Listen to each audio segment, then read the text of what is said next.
बिस्मिल्लाहिर्रहमानिर्रहीम, अस्सलाम वालेकुम। मैं हूं मोहम्मद जुनैद हलीम। नाज़रीन, ताज़ा कार्रवाइयों के अंदर ईरान ने अमेरिका के 6 फौजी मार गिराने का दावा किया है। अमेरिकी अखबार वॉल स्ट्रीट जर्नल की तरफ से दावा किया गया, इसकी तस्दीक भी सामने आई है।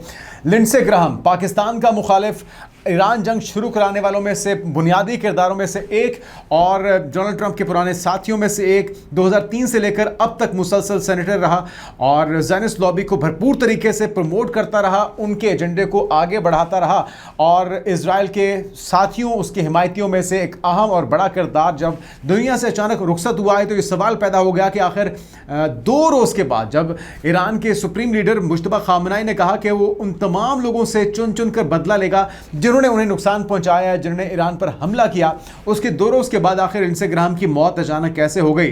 तो लिंडसे ग्राहम की मौत की असल वजह सामने आ चुकी है और साथ में आपको ये भी बताएंगे कि एक ऐसे वक्त में जब दुनिया क्राइसिस का शिकार है, तेल का बहरान पैदा हो चुका है, तेल की कीमतें आसमानों पर जा रही हैं, एक बार फिर से अमेरिका पर हमले की सूरत में ईरान पर, और ईरान के हमले के बाद हम देख रहे हैं कि एक बहरानी कैफियत फिर से पैदा होने वाली है। लेकिन मोदी सरकार ने इसका तोड़ निकाल लिया है, अपनी आवाम को चूना लगाने का एक और तरीका ढूंढ लिया भाजपा सरकार ने और एथनॉल मिला के पेट्रोल के अंदर दिया जा रहा है आवाम को, जिससे उनकी जो गाड़ियां हैं, बाइक्स हैं, स्कूटर हैं, उनके इंजन तबाह बर्बाद हो रहे हैं।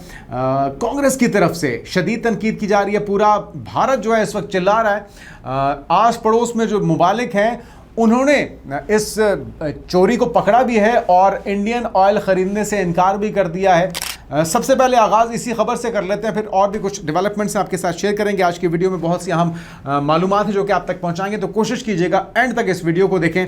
आगाज़ में कांग्रेस किस तरह से एक्सपोज कर रही है, सोशल मीडिया के ऊपर भी अवाम किस तरह से बिलबिला रहे हैं, चिल्ला रहे हैं कि भाई हमारा कसूर क्या है, हम उसी कीमत पर जिस पर पहले तेल मिलता था, पेट्रोल मिलता था, डीजल मिलता था, हम पेट्रोलियम मसनूआत खरीद रहे हैं, लेकिन उन्हें बदले में नाकिस और मिलावट ज़दा पेट्रोल क्यों दिया जा रहा है।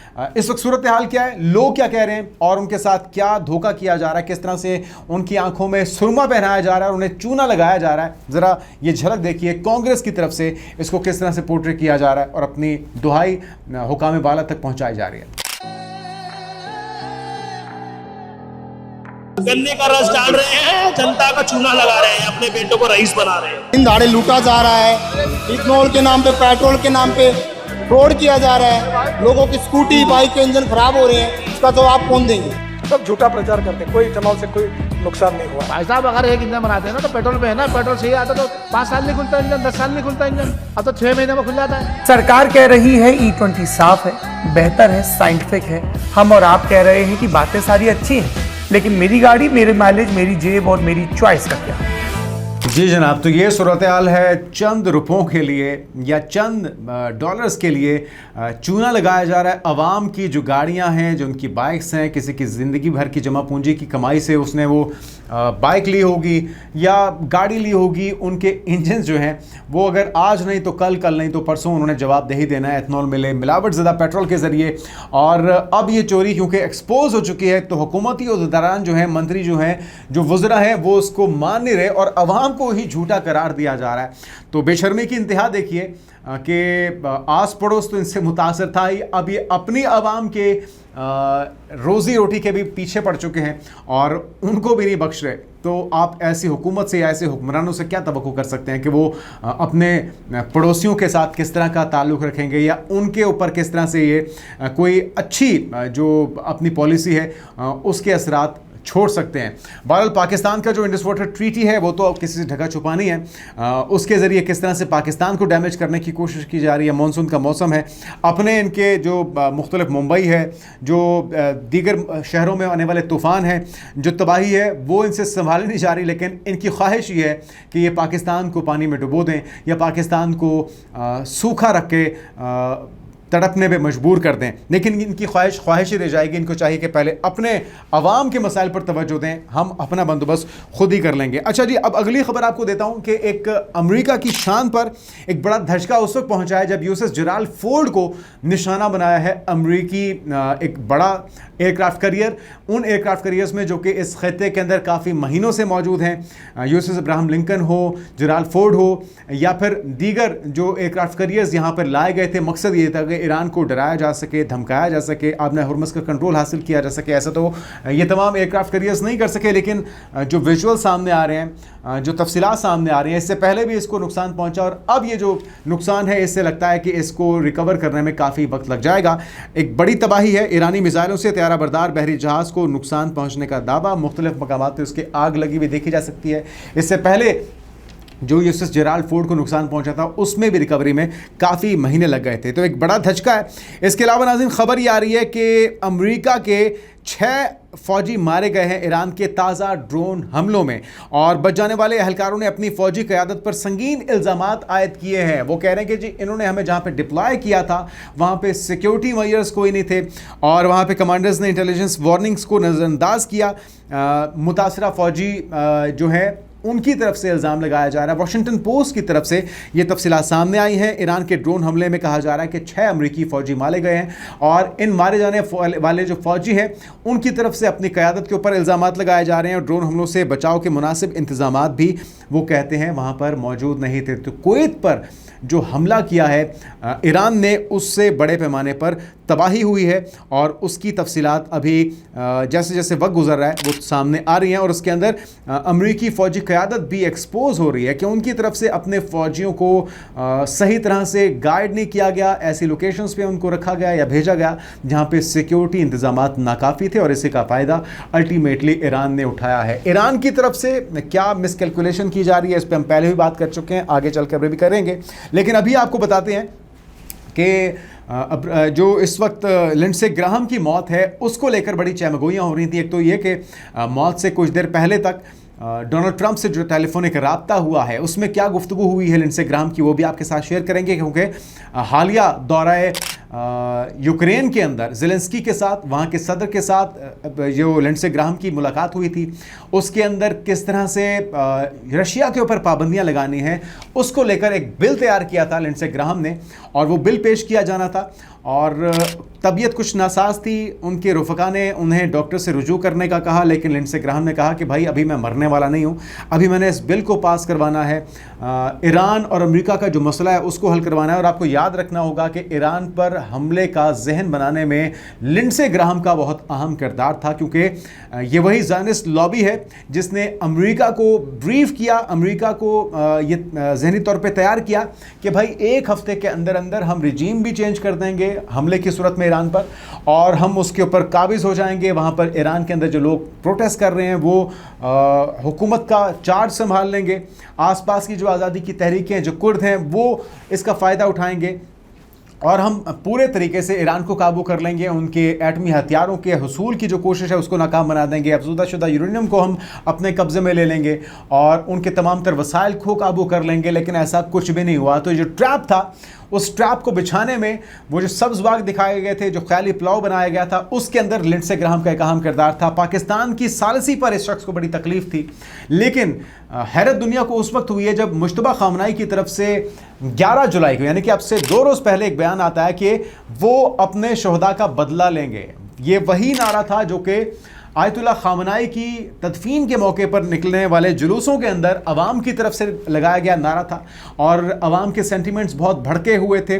फिर उन्हीं नारों का जवाब देते हुए सुप्रीम लीडर मुश्तबा खामनाई, जो कि आयतुल्लाह खामनाई के बेटे थे, उनकी तरफ से कहा गया कि वो अपने शोहदा को भूले नहीं हैं और वो अपने जो दुश्मनान हैं, जो ईरान पर हमला करने वाले हैं, उनके सुप्रीम लीडर को, उनकी मासूम बच्चियों को, 168 से ज़ायद बच्चियां जो स्कूल में निशाना बनी और दीगर जो शोहदा हैं, उनके खून का बदला लिया जाएगा। और उसके 2 रोज़ के बाद लिंडसे ग्राहम की मौत हो जाती है।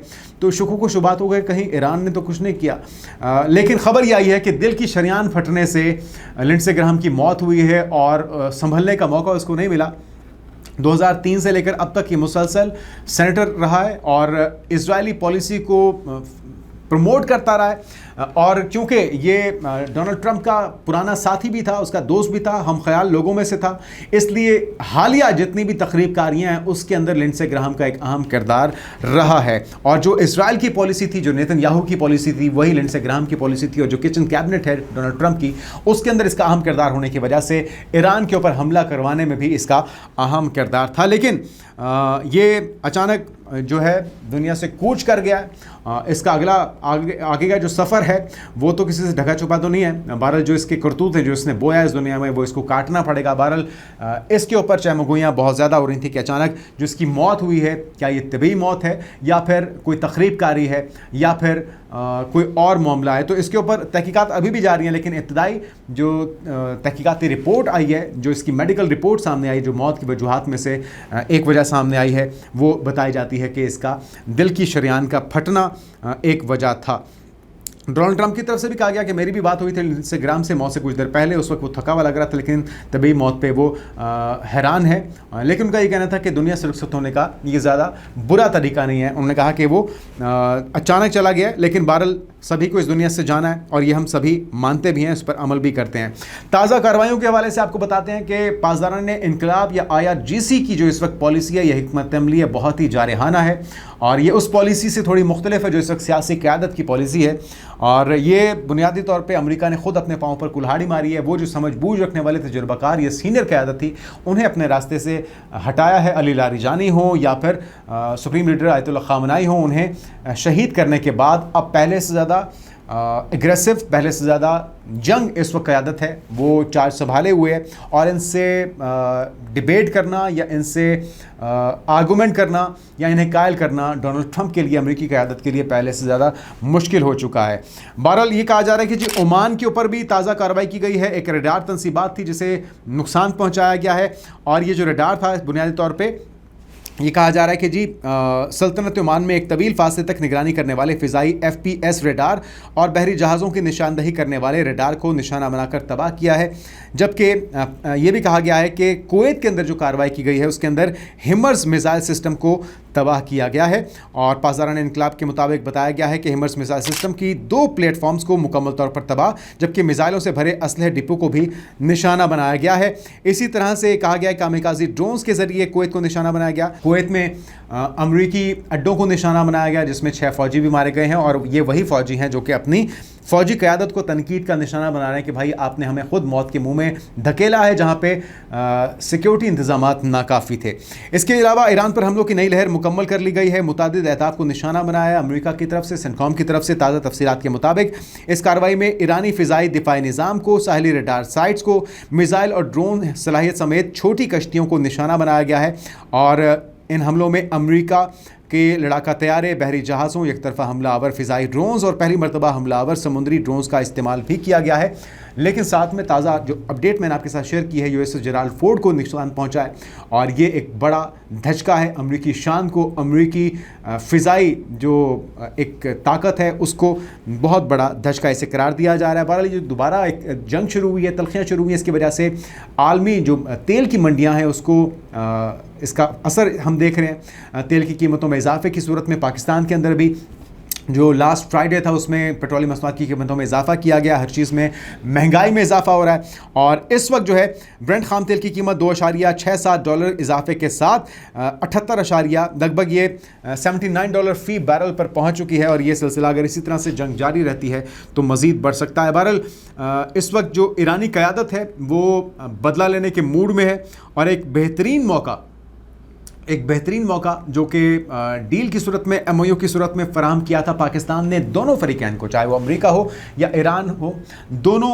उसको ज़ाया कर रहे हैं। और ये मौका अगर हाथ से निकल गया तो फिर दोनों के दरमियान एक बड़ी जंग अगर होती है तो ना सिर्फ इन दोनों के लिए तबाहकुन होगी बल्कि उसके असरात दुनिया पर भी होंगे। बहरहाल इजराइल स्पॉयलर का किरदार मुसलसल अदा कर रहा है। एक रिपोर्ट उसने अमेरिका को फराहम की है जिसमें वो कहते हैं कि जी ईरान डोनाल्ड ट्रंप को कत्ल करने की मनसूबाबंदी कर रहा है, जिस पे डोनाल्ड ट्रंप का रद्द-ए-अमल भी आया। ट्रुथ सोशल के ऊपर उन्होंने गुज़श्ता रोज़ ये ट्वीट किया, एक रोज़ पहले, 2 रोज़ पहले, और उन्होंने कहा कि अगर ईरान ने उन्हें कत्ल करने की कोशिश की तो अमेरिका फौरी तौर पर ईरान पर हज़ारों मिसाइल दाग देगा। वो कहते हैं कि जी ईरान अगर ऐसी हिमाकत करता है तो उन्होंने अपने फ़ौज को ये अहकाम जारी कर रखे हैं। हज़ारों जो मिसाइल्स हैं उनका रुख इस वक्त ईरान की तरफ है। डोनाल्ड ट्रंप को कत्ल करने की सूरत में वो तमाम के तमाम फायर हो जाएंगे ईरान पर। और ट्रुथ सोशल पर उन्होंने बयान में ये भी कहा कि अगर ईरानी हुकूमत दुनिया के मुख्तलिफ हिस्सों में बार बार दोहराई गई इस धमकी पर अमल करती है तो वो अमेरिका की मौजूदा सदर यानी कि मुझे कत्ल करेगी या कत्ल करने की कोशिश करेगी। तो इस्लामी जमहूरिया ईरान की जानिब पहले ही 1000 मिसाइल निशाने पर रखे जा चुके हैं और इनके फ़ौरन बाद मज़ीद ईरानी मिसाइल भी दागे जाएंगे। और ये मालूमात डोनाल्ड ट्रंप को किसने फराहम की हैं? वो जो नहीं चाहता कि मुआहिदा हो, वो जो नहीं चाहता कि अमन हो, वो जो नहीं चाहता कि MOU के ऊपर शराइत के ऊपर अमल दरामद हो सके। और वॉल स्ट्रीट जर्नल की तरफ से रिपोर्ट किया जा रहा है कि इसराइल ने अमेरिका के साथ नई इंटेलिजेंस मालूमात शेयर की हैं, जिसके बारे में उसका कहना है कि उनसे सदर ट्रंप को कत्ल करने के ईरानी मंसूबे का इशारा मिलता है। हम उम्मीद करते हैं कि ईरान भी समझबूझ का मुजाहरा करे। एक बेहतरीन मौका MOU की सूरत में फराहम किया गया है। 60 रोज़ उसकी पासदारी की जाती तो बेहतर था। इस वक्त हम देख रहे हैं कि बार फिर से हमले शुरू हो चुके हैं। माल बनाया जा रहा है फॉरेक्स ट्रेड के ज़रिए, क्रिप्टो ट्रेड के ज़रिए, ऑयल की ख़रीदो फ़रोख्त के ज़रिए। डोनाल्ड ट्रंप के करीबी रुफ़का इससे पहले भी बहुत माल बना चुके हैं, अब भी बना रहे हैं। और अल्टीमेटली जो नुकसान है वो अवाम का है, चाहे वो ईरान की हो, चाहे वो अमेरिका की हो, चाहे वो मिडल ईस्ट की हो, या फिर आस पड़ोस के ममालिक की हो। सभी को इसके जंग के असरात का सामना करना पड़ रहा है। हम उम्मीद करते हैं कि जितने भी हुक्मरान हैं वो दूरअंदेशी का मुजाहरा करें। इस जंग के खात्मे के लिए जो हो सकता है किया जाए। स्पॉयलर से बचकर रहना होगा, चाहे वो इसराइल हो या भारत हो। आने वाले दिनों की पेशरफ से आपको आगाह करते रहेंगे। अपना ख्याल रखेगा। अल्लाह हाफ़िज़।